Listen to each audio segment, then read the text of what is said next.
ایک ہوتا ہے محتاج، ایک ہوتا ہے فقیر، اس میں فرق ہے۔ ایک آدمی کو اچھے کپڑے پہننے کے پیسے نہیں ملتے تو وہ فقیر نہیں، وہ محتاج ہے، اس کے پاس تو ہے ہی نہیں تو وہ کہاں سے پہنے۔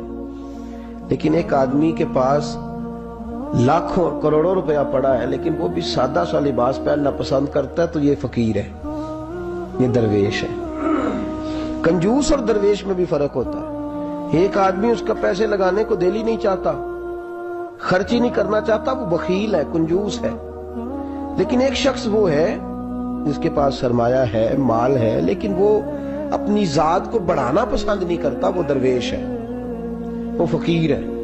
حضرت سیدنا عبد الرحمن ابن عوف رضی اللہ تعالیٰ عنہ کے پاس اتنے پیسے تھے کہ نبی پاک صلی اللہ علیہ وسلم نے فرمایا تو پکا جنتی ہے پر سب سے آخر میں جنت میں جائے گا۔ حضور میری غلطی، فرمایا جتنے پیسے ہیں اتنا حساب بھی تو دینا ہے۔ جس کے پاس صرف ہینڈ کیری بیگ ہوتا ہے نا وہ فٹافٹ باہر آ جاتا ہے، اور جس کے جتنے زیادہ بیگ ہوتے ہیں اس کو اتنی دیر چین پہ کھڑے رہ کے انتظار کرنا پڑتا ہے۔ تو فرمایا کسٹم بھی تو نے ادا کرنا ہے نا بھائی، نکل کے آنا ہے اس جنگل سے، تو کیسے جائے گا؟ جتنا مال ہے اتنا حساب دینا ہے۔ تو حضرت عبد الرحمن ابن وہ بڑے مالدار تھے، 80 ہزار درہم تو آپ کے انتقال کے بعد آپ کی ازواج کے حصے میں آئے تھے، اتنے تگڑے مالدار تھے۔ اور دینے کا انداز یہ تھا کہ اپنی بیوی اور بچوں کو کھلی چھٹی تھی، کہتے تھے جو جس کا دل کا ایک کھاؤ، ایک دن میں 5 الگ الگ کھانے بھی تم پکانا چاہو تو تمہیں اجازت ہے۔ کنجوس نہیں تھے، بخیل نہیں تھے، لیکن خود جب کھانا کھاتے تھے تو دال کو پیس کر شوربہ بنا کر اس میں روٹیاں بھگو کے کھاتے تھے۔ لوگ پوچھتے کہ جناب ہمارے لیے سارا کچھ ہے، بخیل بھی آپ کوئی نہیں، مالدار بھی، یہ کیا کر رہے ہیں؟ تو فرماتے تھے سرید کھا رہا ہوں، یہ کھانا میرے محمد کی سنت ہے صلی اللہ علیہ وسلم۔ فرمایا یہ کریم کا طریقہ ہے، میں وہ طریقہ، میں فرض محبت ادا کر رہا ہوں، کسی کی ادا کو ادا کر رہا ہوں، یہ میرا انداز ہے، میری ذات کے بارے میں میرا یہی انداز ہے۔ سرکہ کھا رہے تھے تو بیٹے نے کہا ابا جی آپ کیوں کھا رہے ہیں، کتنے دن ہو گئے آپ نے بھنا ہوا گوشت نہیں کھایا، تو کھائیں۔ فرمانے لگے بیٹے کل لقمہ اٹھایا تھا گوشت کھانے کو تو مجھے اپنے نبی کا فقر یاد آ گیا، مجھے رسول رحمت صلی اللہ علیہ وسلم نے وہ جو مہینہ کھانا نہیں کھایا وہ یاد آیا ہے۔ تو حضور کی وہ چیزیں مجھے ان اعلیٰ غذاؤں میں مبتلا ہونے نہیں دیتی، تمہیں اجازت ہے۔ تم بھئی بادشاہی میں فقیری،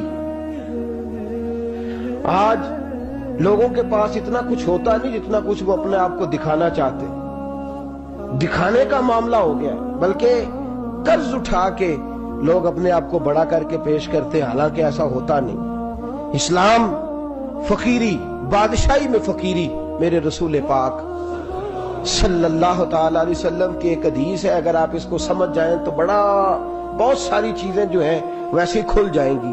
ایک صحابی نے کہا حضور میرے جسم کو سکون نہیں، وجود کو سکون نہیں، ظاہری وجود کی بات کی، تو حضور نے فرمایا ازہد فی الدنیا فریح القلب والجسد، فرمایا دنیا سے دل دور کر لے، ازہد فی الدنیا، دنیا میں زہد کٹھا کر لے، دنیا داری سے ذرا اپنے دل کو دور کر، اللہ تیرے وجود کو بھی سکون عطا کرے گا اور تیرے دل کو بھی سکون عطا فرمائے گا۔ دنیا داری، ازہد فی الدنیا، ذرا ہٹ نہ دنیا سے، ہٹ ذرا، اللہ تیرے دل کو بھی سکون دے دے گا اور تیرے جسم کو بھی۔ اللہ سکون، راحت، فرحت، فریحن فی القلب کے لفظ حدیث میں آئے، فرحت دے، فرحت کا معنی خوشی، تسلی، تازگی اللہ عطا فرمائے گا جب تو اپنے آپ کو تھوڑا دنیا سے بچائے گا۔ عزیزو بڑا شوق ہے، ہم دیکھتے ہیں پروٹوکول کا بڑا رنگ ہے، بڑا پروٹوکول ہے لوگوں کا، 2 گاڑیاں آگے 2 پیچھے، بندہ ایک بیٹھا ہے، وہ سمجھتا ہے کہ جو یہ زندگی ہے یہ تو شاید کسی کو اور میسر ہی نہیں۔ اور میں اکثر دیکھتا ہوں، میں کہتا ہوں یار کیسا عجیب شخص ہے، جن پولیس والوں کو اس نے پروٹوکول پہ لگایا ہے نا، حکومت ختم ہوگی تو یہی پکڑ کے اسے جیل میں ڈالیں گے، لیکن یہ خوش ہے۔ حضرت ابو علی قلندر رحمت اللہ تعالی علیہ کا ایک درویش تھا، تو وہ سڑک سے گزر رہا تھا، علاؤ الدین خلجی کا زمانہ تھا۔ علاؤ الدین خلجی بہت بڑے حکمران ہوئے متحدہ ہندوستان کے، پاکستان، ہندوستان، افغانستان، سب پہ ان کی مشترکہ حکومت۔ تو ان کا ایک گورنر روڈ سے گزرنا تھا، اس نے تو سپاہی جو تھے وہ رستے صاف کرا رہے تھے، تو ایک بزرگ تھے حضرت ابو علی قلندر کے مرید تھے، خلیفہ تھے، تو وہ بھی روڈ پہ گزر رہے، تو تنے تنہا ہاتھ میں چھڑی پکڑی ہے، تنے تنہا گزر رہے ہیں۔ تو وہ کہنے لگے بابا جی سائیڈ پہ ہو جائیں، گورنر صاحب نے گزرنا ہے۔ تو فرمانے لگے اتنی سڑک پڑی ہے، گزر جائے گا کہ مجھے سائیڈ پہ کر کے گزر جائے؟ انہوں نے کہا نہیں آپ کی مہربانی ہٹ جائیں۔ کہا بھئی میں کیوں ہٹوں؟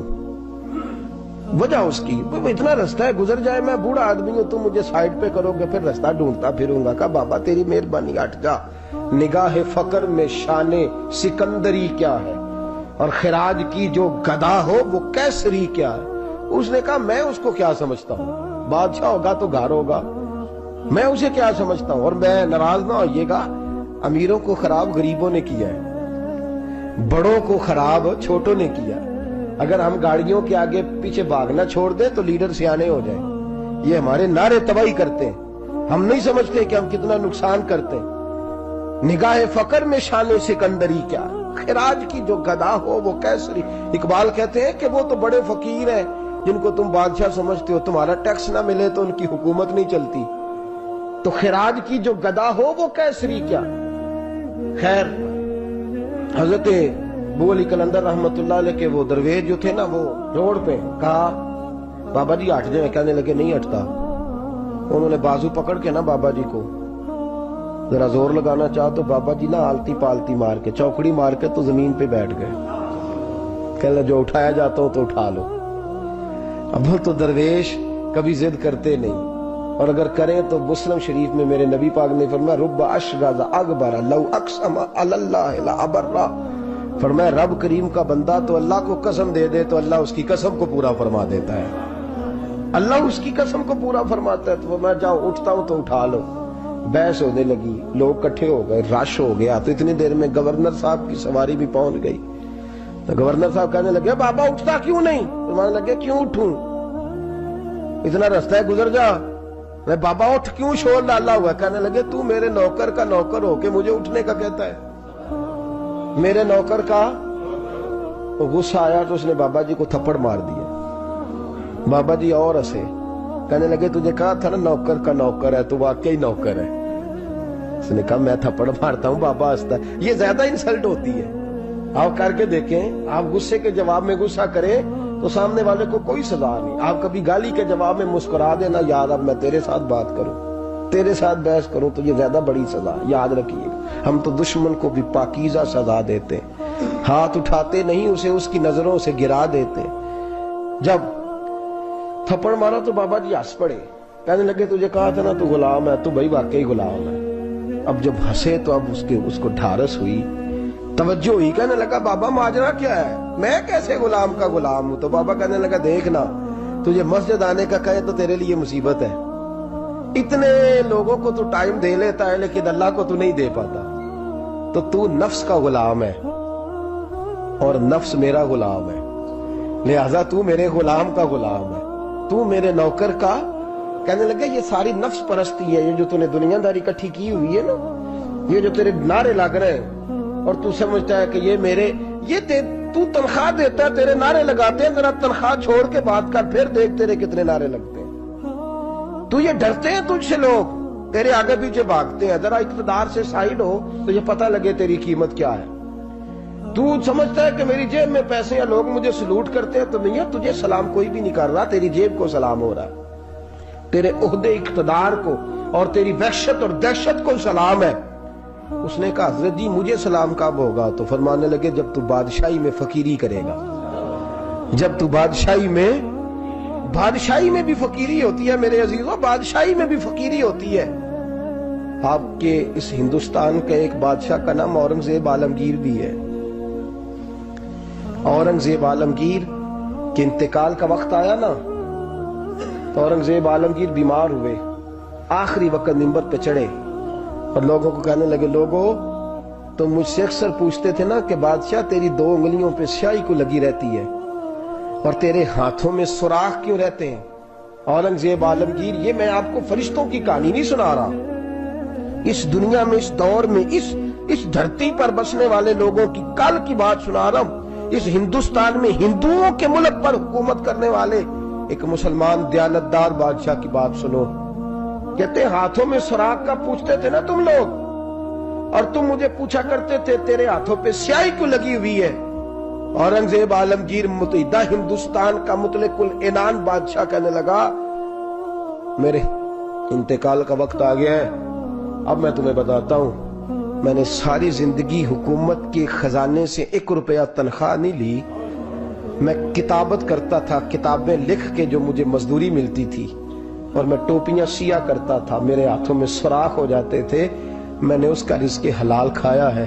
اور فرمایا 50 روپے فلاں جگہ میں نے رکھ دیے ہیں, میں مر جاؤں تو اس کا مجھے کفن دے دینا, اور لوگوں کو بتانا کہ وہ ہندوؤں میرے رسول پاک صلی اللہ علیہ وسلم نے جس طرح مجھے کہا تھا میں نے اس طرح حکومت کی. وہ خطبہ پڑھ رہے تھے, اورنگزیب خطبہ پڑھ رہے تھے, اور گلیوں میں کھڑے ہندو کلمہ پڑھ پڑھ کے مسلمان ہو رہے تھے. میرے دوست یہ بادشاہی میں فقیری. ہمارے پاس تو پیسے آتے ہیں تو ڈرائیور کی ذمہ داری ہے, یہ بھی پروٹوکول ہے. ڈرائیور نے گاڑی بھی چلانی ہے اور صاحب کا دروازہ بھی کھولنا. اس نے اندر بیٹھیں گے تو دروازہ بھی ڈرائیور صاحب نے. نفس پرستی ہے, جتنا مرضی آگے لے جاؤ, اتنا مرضی. یہ کوئی بادشاہی, یہ کوئی آپ کا بڑا پن نہیں ہے. وہ تنخواہ لیتا ہے, مجبور ہے, کیا کرے. ہو سکتا ہے کل کو اس کے پاس پیسے آئیں تو بدلہ لینے کے لیے آپ کو ہی بلا لے کہ چل میرا دروازہ کھول. وہ محبت کے ساتھ, عقیدت کے ساتھ تھوڑی ایسے کر رہا ہے. ہم ذرا مال آتا ہے تو ہم بڑے بن جاتے ہیں. جو بڑے تھے وہ حضرت مولا کائنات شیر خدا علی المرتضیٰ رضی اللہ تعالیٰ عنہ فرماتے ہیں میں نے حضور کی بارگاہ میں عرض کی یا رسول اللہ کو نصیحت ہی کر دیں حضور مجھے کوئی. تو حضور نے فرمایا علی جو دنیا میں پروٹوکول لیتا ہے آخرت میں رسوا ہو جاتا ہے. جو دنیا میں دنیا داری دبدبے تنتنے کی خواہش کرتا ہے, خواہش ملا رومی رحمت اللہ علیہ نے بڑا عجیب جملہ لکھا ہے. ملا رومی کہتے ہیں ہمارے پاس فرعون جتنے پیسے نہیں, نمرود جتنی دولت نہیں, ورنہ کئی لوگوں کا خدا بننے کو دل کرتا ہے. معاذ اللہ تعالیٰ. وہ کہتے ہیں کئی لوگوں کا دل کرتا ہے کہ لوگ ہمیں سجدہ کریں, لیکن فرعون اور نمرود جتنی طاقت دولت نہیں, ورنہ لوگ کرائیں. معاذ اللہ تعالیٰ. خواہشات نفس اتنی بڑھ گئی ہیں. اچھا لگتا ہے, اچھا لگتا ہے. ہمارے لیڈران کہتے ہیں 2-4 بندے ہلکے میں مرے نہ تو الیکشن کا مزہ ہی نہیں. معاذ اللہ تعالیٰ یہ ہمارا حال ہو گیا. ہم نعرہ بازی کی قائل قوم ہیں, ہم نعروں پہ زندہ رہنے والے نفس پرست بنتے جا رہے ہیں. شیر خدا رضی اللہ تعالیٰ عنہ فرماتے ہیں رسول کریم نے فرمایا جو یہاں عزتیں ڈھونڈتا ہے, یہاں خواہش کرتا ہے نعروں کی, پروٹوکول کی, آخرت میں رسوا کر دیا جاتا ہے. اور فرمایا جو یہاں جھک جاتا ہے اللہ قیامت میں اسے عزتیں عطا فرما دے گا. یہ حضور نے نصیحت فرمائی. حضرت عمر بن عبدالعزیز. زمانہ ڈرتا تھا, بڑا نام ہے. فقیری اور چیز ہے, درویشی. اقبال کہتے ہیں دیار عشق میں اپنا مقام پیدا کر, نیا زمانہ نئے صبح و شام پیدا کر. خدا اگر دل فطرت شناس کرے عطا تجھ کو, سکوت لالا و گل سے کلام پیدا کر. میرا طریق امیری نہیں فقیری ہے, خود ہی نہ بیچ غریبی میں نام پیدا کر. حضرت عمر بن عبدالعزیز رات کو بیٹھ کے نہ لکھ رہے تھے, تو ایک نوجوان آپ کی خدمت کے لیے رہتا تھا ہر وقت. حضرت جی لکھ رہے تھے, چراغ جل رہا تھا تو کوئی تحریر کر رہے تھے. ایک مہمان بھی آیا ہوا تھا, تو وہ نوجوان نہ بیٹھے بیٹھے نہ لیٹا تو سو گیا. توجہ ہے آپ کی میری بات پہ؟ بیٹھا بیٹھا نہ وہ بیچارہ سو گیا, تو حضرت نے تکیہ پیش کر دیا. وہ نوجوان نے تکیہ پکڑا تو اس نے لپاٹ کے وہ گہری نیند چلا گیا. ایک جھونکا ہوا کا آیا تو چراغ گل ہو گیا. مہمان بیٹھا تھا, کہنے لگا حضرت جی میں چراغ جلا دوں؟ فرمانے لگے نہیں, مہمان سے خدمت نہیں لینی چاہیے, میں جلاتا ہوں. کہا پھر اس کو اٹھا لے. کہنے لگے جوانوں کو نیند زیادہ آتی ہے, سویا رہنے دو. کہا حضور سونے تو نہیں آیا, خدمت کے لیے آیا. فرمانے لگے یار سویا رہنے دو, کیا عرض ہے. حضرت عمر بن عبدالعزیز اٹھے, چراغ جلایا, واپس آ کے بیٹھے تو وہ دیکھے نا یہ بادشاہوں کے لیے تو نہیں نا ایسا ہوتا, بادشاہ تو نہیں نا کر سکتے. یہاں تو تھوڑا سا جس کے پاس پیسہ آ جائے وہ کہتا ہے کہ تو نوکر میرے منہ میں کبھی لقمہ بھی ڈال دے تو پھر ہی ہے. میں اس کا مجھ سے تنخواہ لیتا ہے اور اب یہ اتنا کام بھی نہیں کر سکتا. ہر کام ہم کرانا پسند کرتے ہیں. کہا حضرت عمر بن عبدالعزیز سے کہنے لگا حضور عجیب آپ بادشاہ ہیں, آپ نے غلام کو جگایا ہی نہیں. حضرت عمر نے کیا, حضرت عمر بن عبدالعزیز نے جو قانون پیش کیا بڑا زبردست ہے. فرمانے لگے کم تو انا عمر بن عبدالعزیز رجعت انا عمر بن عبد العزیز. فرمانے لگے کیا ہو گیا ہے؟ میں جب چراغ جلانے گیا تھا تو پھر بھی عمر بن عبد العزیز ہی تھا, اور واپس آیا ہوں تو پھر بھی عمر بن میں تبدیل. محدث ابن جوزی نے لکھا ہے, کہنے لگے کم تو جب گیا تھا انا عمر بن عبد العزیز, پھر بھی عمر بن رجعت, اور میں لوٹ آیا ہوں, واپس آیا ہوں تو دیکھ لو کوئی کمی تو نہیں ہوئی, میرا باپ بھی وہی ہے, میں بھی انا عمر بن عبد العزیز, میں بدلا. تو دیار عشق میں اپنا مقام پیدا کر, نیا زمانہ نئے صبح و شام پیدا کر. بادشاہی میں جو فقیری ہے نا میرے دوست, جو اس کی لذت ہے, دیکھیے نا رسول پاک صلی اللہ تعالی علیہ وسلم دو جہاں کے بادشاہ. حضور فرماتے ہیں میرے دو وزیر زمین پہ ہیں, دو آسمانوں پہ ہیں. وزیر کس کے ہوتے ہیں؟ بولیے نا, دو میرے وزیر, ترمذی کی حدیث ہے, دو زمین پہ ہیں, دو. حضور زمین والے وزیر کون سے ہیں؟ فرمایا ابو بکر اور عمر. آسمان والے کون ہیں؟ فرمایا جبریل اور میکائیل علیہ السلام. میرے دو وزیر یہاں ہیں, دو وزیر. حضور بادشاہ ہیں, وہ دو عالم کی رحمت تھے, جہاں چاہتے وہیں رہتے, یہ ان کی مہربانی ہے کہ یہ عالم پسند آیا. حضور دو جہاں کے بادشاہ ہیں, لیکن میرے نبی پاک کپڑا خود سی رہے ہیں. جوتا ٹوٹ گیا ہے تو رسول پاک صلی اللہ علیہ وسلم اس کو گانٹ بھی, انتے میرے خیال ہے جوتی گنانے والا کام موقع نہیں گیا جی. میرا نہیں خیال کہ اب کوئی 10,000 جو تنخواہ لیتا ہے وہ بھی جوتا گانٹتا ہو. نہیں, آپ ہی کی گنٹنا ہے, کسی کو بھی نہیں گٹائی گا. کیا خیال ہے آپ کا؟ ٹھیک بات کر رہا ہوں. نبی پاک جوتا بھی خود گانٹتے, کپڑوں کو پیبند بھی, حضور اپنے کپڑے دھو بھی خود لیتے. میرے رسول پاک صلی اللہ علیہ وسلم گھر میں بکریوں کا دودھ بھی دھو لیتے, اور ایسا بھی ہوتا. یہ بادشاہی میں فقیری ہے نا, دو جہاں کے بادشاہ ہے, لیکن سلام اس پر کہ جس نے بادشاہی میں فقیری کی. رسول کریم صلی اللہ تعالی علیہ وسلم, حضرت عائشہ فرماتی ہیں گھر آئے, کہا عائشہ کھانا تیار ہے؟ کہا نہیں حضور ابھی تو کھانا تیار کرنا ہے. فرمایا تم آگ جلاؤ, میں آٹا گوندھ دیتا ہوں. کس کی بات ہے؟ نہیں لڑنا چاہیے, رکھنا چاہیے. تو منگیا دے ہاں پیسے میرے کو پہلی دے, میں ڈنڈے نہیں مار دے. میں آیا تو انہوں پتہ نہیں میں کڈی بلا دا نام ہے, دوسرا ٹکر ہی نہیں پکایا. وہ میں آ گیا کار تو انہوں پتہ ہی نہیں لگا, میں ہی آ گیا کار. اللہ خیر کر بھائی, ہٹلر نہ بنو, ہر جگہ ہٹلر نہ بنو. اس نے سلوک زندگی کا حصہ ہے, پاکیزگی زندگی کا حصہ ہے. میرے رسول کریم صلی اللہ علیہ وسلم, عمر فاروق رضی اللہ تعالیٰ عنہ فرماتے ہیں میں گیا نبی کریم سے ملنے تو موٹے بان کی چارپائی, ہم اسے اسی مونج دی منجی آندے سا انہوں, موٹے بان کی چارپائی. مشکات کی حدیث ہے, حضرت عمر فرماتے ہیں میں سخت دل والا شخص تھا, حضور سے ملنے گیا تو نبی پاک آرام کر رہے تھے چارپائی, میں جا کے قریب زمین پہ بیٹھ گیا. حضور نے آہٹ سنی تو حضور اٹھے. فرماتے ہیں جب نبی پاک اٹھ کے بیٹھے تو حضور کے وجود پر میں نے بان کے نشان دیکھے. کہتے ہیں میں رو پڑا, سخت دل تھا پر رو پڑا. میں نے کہا حضور کیسے رو, کس طرح موجیں کریں, اور آپ اس بان کی چارپائی پہ. تو میرے کریم رسول نے فرمایا عمر تجھے اچھا نہیں لگتا, جتنی موج کرنی ہے دنیا میں کر لیں, آخرت میں ذلیل ہو جائے. فرمایا ان کو کرنے دے موج, وہ تو ذلیل ہونے کے لیے کر رہے ہیں, اور میں نے اس دنیا سے کیا لینا ہے, تھوڑا سا وقت گزارنے کے لیے آیا ہوں. یہاں کے بند ہوں گی, وہاں میرا رب ساری عزتیں مجھے ہی عطا فرما دے گا. ازہد فی الدنیا فریح القلب والجسد. میرے عزیزوں, یہ فقیری میرے نبی پاک صلی اللہ علیہ وسلم, درویشی میرے رسول پاک کی. حضرت بلال حبشی کو حضور نے سویرے سویرے بلایا اور بلا کے فرمایا بلال رات تو نے میرے بستر پہ کپڑا ڈبل کر کے بچھا دیا تھا, ڈبل کر کے بستر بچھا دیا تھا تو نے. یا رسول اللہ کیا ہوا؟ فرمایا نیند تو مجھے بڑی آئی ہے پر میرے نفل کچھ رہ گئے, آج کے بعد ڈبل کر کے نہ بستر بچھانا, سنگل ہی بچھانا, اس پہ ذرا کروٹیں بدلتا رہتا ہوں تو آنکھ جلدی کھل جاتی ہے. میرے دوستو کہاں لوگ یقین کریں نا, گرمیوں میں سویرے اٹھتے ہیں نہ سردیوں میں اٹھتے ہیں. گرمی میں اے سی نہیں اٹھنے دیتا اور سردی میں بستر نہیں جان چھوڑتا, اٹھتے ہی نہیں ہم, بلکہ باقی کے معاملات بھی ہمارے اسی پریشانی کا شکار ہے. سنو اور یاد رکھو, میرے رسول کریم صلی اللہ علیہ وسلم نے بادشاہی میں فقیری سکھائی, بادشاہی میں فقیری. میرے رسول کریم صلی اللہ علیہ وسلم نے بادشاہی میں فقیری سکھائی.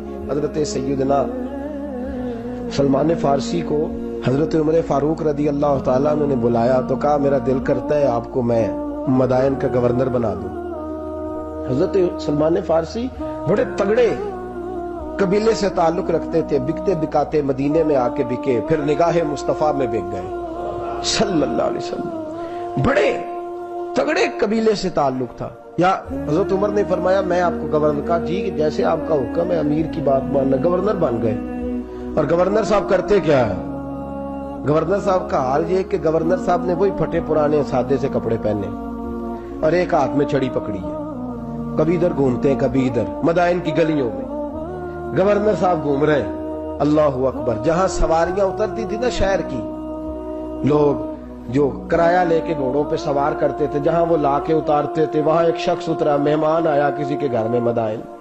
وہ شخص مہمان آیا تو اس کے بعد بڑے بڑے بکسے تھے، اس نے حضرت سلمان فارسی کو گھومتے دیکھا، کہنے لگے او غلام ادھر آئے نا، او بولیے او غلام ادھر آ۔ حضرت سلمان فارسی کہنے لگے جی جناب۔ کہنے لگے میرا سامان اٹھا اور فلاں گھر میں نے جانا چھوڑ کے آ۔ جرت تو کرے کوئی جرت تو کرے کونسلر صاحب کو بھی آواز دینے کی، طاقت تو کرے کوئی، ایک معمولی سپاہی کو بھی کہنے کی جو نہ سب انسپیکٹر ہے نہ وہ کسی عہدے پہ فائل ہے، صرف ایک سادہ قوم کا وہ پیر، اس کو کہہ کے تو ادھر آؤ غلام۔ بھائی گورنر کوئی کہہ دیا، گورنر صاحب نے سر کے اوپر بکسا اٹھایا ہے اور گلیوں میں گزر رہے، کہتے ہیں بھائی غلام کو رستہ دے دو، ذرا سامان وزنی ہے، ذرا غلام کو رستہ دے دو، سامان وزنی ہے، پیچھے ہٹ جاؤ، ذرا رستہ دے دو۔ شہر میں داخل ہوئے تو لوگ دوڑے آئے، کہا حضور ہمیں دے دیں۔ فرمایا نہیں، اس نے مجھے کہا ہے غلام اٹھا۔ وہ شخص شرمندہ ہو گیا، کہنے لگا حضور مجھے کب خبر تھی کہ آپ گورنر ہیں، غلطی ہو گئی، میں غلام کہہ بیٹھا۔ حضرت سلمان فارسی رو پڑے، فرمانے لگے تو میرا محسن ہے، تو نے تو مجھے میری اوقات یاد کرا دی ہے، میں غلام ہوں، میں کھجوریں بیچا کرتا تھا، میں مدینے میں نوکری کرتا تھا، تو نے اچھا کیا ہے۔